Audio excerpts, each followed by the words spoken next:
వీళ్ళు CRPF Andhra police వాడు అంట మోడీ గారి గురించి కాపలా కాయడానికి అప్పటికే మోడీ గారు వెళ్ళిపోయారు భీమవరం. మోడీ గారికి కాపలా కాయడానికి నా ఇంటికాడ ఉన్నా అంటాడు.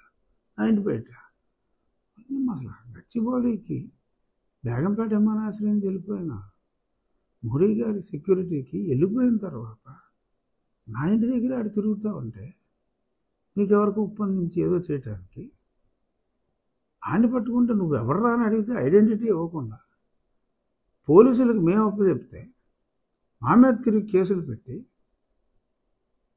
మమ్మల్ని అరెస్ట్ చేయాలని చూశారు. ఈ దొంగన వీళ్ళు ఇప్పుడు ఈ కొత్త డ్రామా రాజధాని డ్రామా ఆడుతున్నారు. వీళ్ళ ఉచ్చులో ఎవరు పడరు. ఇటువంటి పిచ్చి డ్రామాలు మీరు ఆడుతున్నందుకు ఉన్న అమరావతిని నువ్వు కంటిన్యూ చేయవా, కానీ విశాఖపట్నాన్ని చేస్తానంటావా? ముందు కర్నూలులో అదో క్యాపిటల్ అన్నావు. కోర్టుకు వచ్చేటప్పటికి సుప్రీంకోర్టులో అసలు మాకు తెలియకుండా కోర్టు ఎలా మారుస్తారో మీరంటే చిచ్చి అసలు మేము అసలు కోర్టు మారుస్తామని అనలేదు, అసలు కర్నూలు రాజధాని అని అనలేదు మేము, అంతే ఒకటిదే రెండే అన్నాం మేము అన్నారు. ఆ రెండు అన్నా చేశారా? ఆ రెండు చేయలేదు.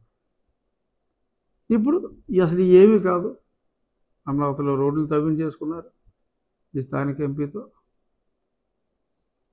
నానా దరిద్రం చేశారు.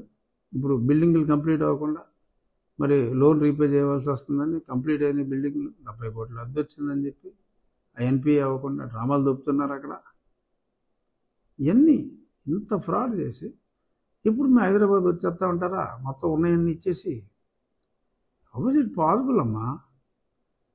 అందుకని ఇలాంటి చెత్తవాగుడు దయచేసి వాగకుడు, ప్రజలు తిట్టేదరు అని చేత దయచేసి ఇటువంటి మళ్ళీ మీరేం చేయకల్లా 2 నెలల్లో మిమ్మల్ని పార్సల్ చేసి పంపించేస్తున్నాం. చంద్రబాబు నాయుడు గారు అభివృద్ధి కాముకుడు, అమరావతిని మీరు నడి సముద్రంలో వదిలేసిన పోలవరాన్ని ప్రయారిటీలో ఆయన నాయకత్వంలో మిమ్మల్ని పంపించేసిన తర్వాత యుద్ధ ప్రాతిపదికన మేమే